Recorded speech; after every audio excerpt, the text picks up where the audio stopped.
আশা করছি আমার সকল বন্ধুরা সব ভালো আছে, সুস্থ আছে। আজকে নিয়ে চলে এসেছি আমের আচার।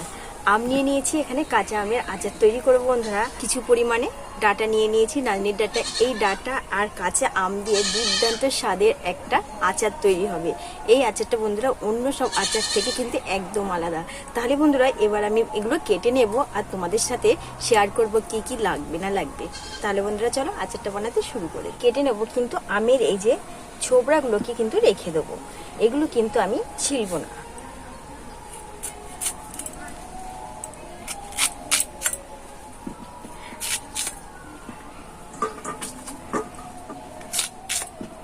আর এখন কিন্তু বন্ধুরা অল্প অল্প আঁটি হয়েছে। এই আমের কিন্তু আচার দারুণ হয়। এই সাইজের করে কিন্তু কেটে নেব। আর দানাটা কিন্তু ফেলে দিতে হবে অবশ্যই, নাহলে তেতো লাগবে। এবার এই যে ডাটাটা আমি কেটে নেব। আর এই ডাটা দিয়ে যদি বন্ধুরা আচার তৈরি করা যায় না, খেতে কিন্তু ভীষণ ভালো লাগে। আর ডাটা সাইজটা কিন্তু এরকম রাখতে হবে যাতে গালের পুরোটা ঢুকে যায়।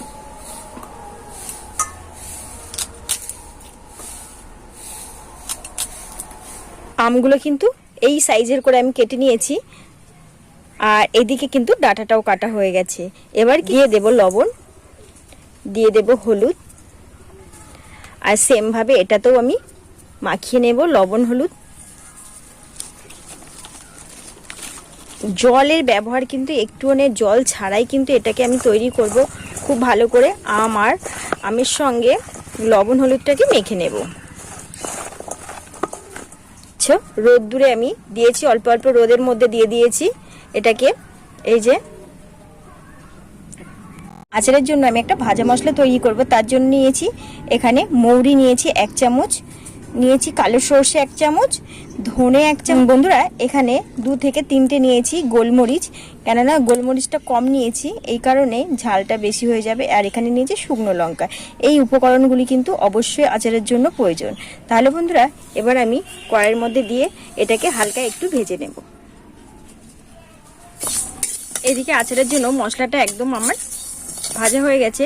এবার আমি মশলাটাকে ঢেলে নেব। একটু ঠান্ডা হলে আমি পেস্ট করে নেব মশলাটাকে।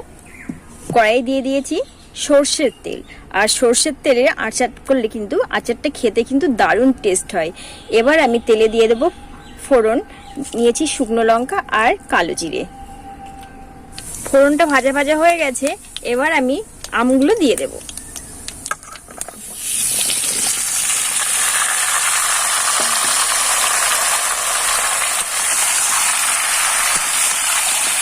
খুব ভালো করে মিশিয়ে নেব। বন্ধুরা নেড়ে ছেড়ে নিয়েছি। আর আচারের কালারটা ভালো আসার জন্য নিয়েছি লঙ্কা গুঁড়ো, লবণ, হলুদ। এটা এবার দিয়ে দেবো ডাটা। আর এই নারকেলের ডাটাটা দিয়ে আচারটা করলে কিন্তু দারুণ লাগে খেতে। এবার আমি নারকেলের ডাটাটা দিয়ে দেবো।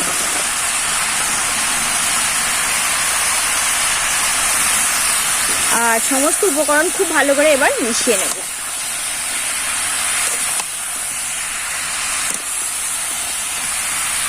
মশলাটা এর মধ্যে এবার আমি ভাজা মশলাটা দিয়ে দেব। মশলা দিয়ে খুব ভালো করে নেড়েছে। মশলা আম খুব ভালো করে কিন্তু একসঙ্গে মিশিয়ে ভালো করে নিয়েছি। আর আমটাও অনেকটাই কিন্তু গলে গেছে। এখন আমি দিয়ে দেবো, এখানে গুড় নিয়ে নিয়েছি, কিছু পরিমাণে গুড় দিয়ে দেব। আর গুড়টা দিয়ে খুব নেড়ে চেড়ে নেবে একটু ভালো করে। বানাতে বানাতে চলে এসছে মেঘ। আর আকাশটা পুরো চারিদিকে দেখো অন্ধকার হয়ে গেছে। আর এদিকে আমার আচারটাও হয়ে এসছে। আর দেখো বন্ধুরা কালারটা কিন্তু ব্যাপক এসছে আচারের।